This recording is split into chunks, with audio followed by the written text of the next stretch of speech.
Тахир Хамут Изгил, известный уйгурский поэт и интеллектуал, живущий в Соединенных Штатах, рассказал американской прессе о своей книге «В ожидании ареста ночью».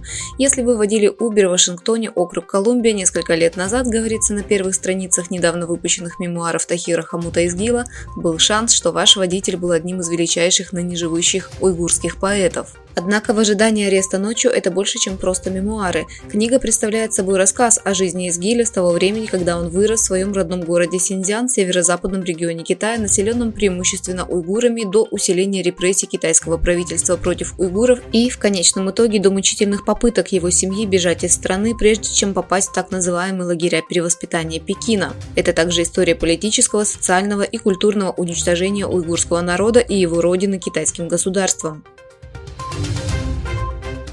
Уйгурский турок, который был заключен в тюрьму за изучение священного Корана, принадлежащего его отцу в 12-летнем возрасте, был замучен в китайских тюрьмах. Стало известно, что Абдурсул Мемет, 71-летний уйгурский турок из Восточного Туркестана, принял мученическую смерть в китайских застенках. Согласно сообщению на радио «Свободная Азия», Абдурсул Мемет, который был арестован в 2017 году за то, что изучал священный Коран от своего отца, когда ему было 12 лет, как сообщается, был замучен в оккупационных китайских тюрьмах 2 недели назад.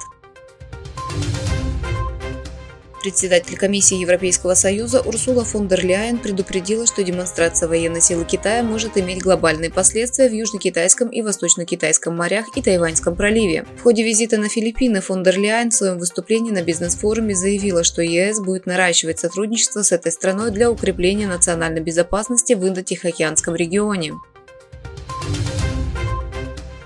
Лидер Коммунистической партии Китая Си Цзиньпин призвал к модернизации вооруженных сил во время своего визита в командование Западного фронта по случаю 96-й годовщины основания китайской армии. По данным информационного агентства Синьхуа, Си Цзиньпин посетил военно-воздушные силы командования Западного фронта в преддверии 96-й годовщины 1 августа. Во время своего визита лидер КПК Си Цзиньпин подчеркнул важность упорядоченного выполнения мероприятий противовоздушной обороны, заявив, что вооруженные силы должны быть подготовлены, а безопасность воздушного пространства должна быть улучшена.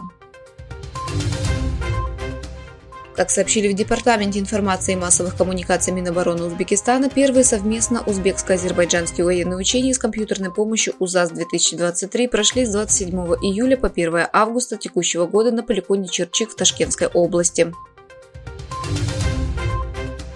В северной провинции Китая Хэбэй более 1 миллиона человек были эвакуированы из-за наводнений, вызванных тайфуном Доксури. В местах естественных водоемов, где встречаются многочисленные притоки реки Хуанхэ, было затоплено большое количество районов, городов и деревень.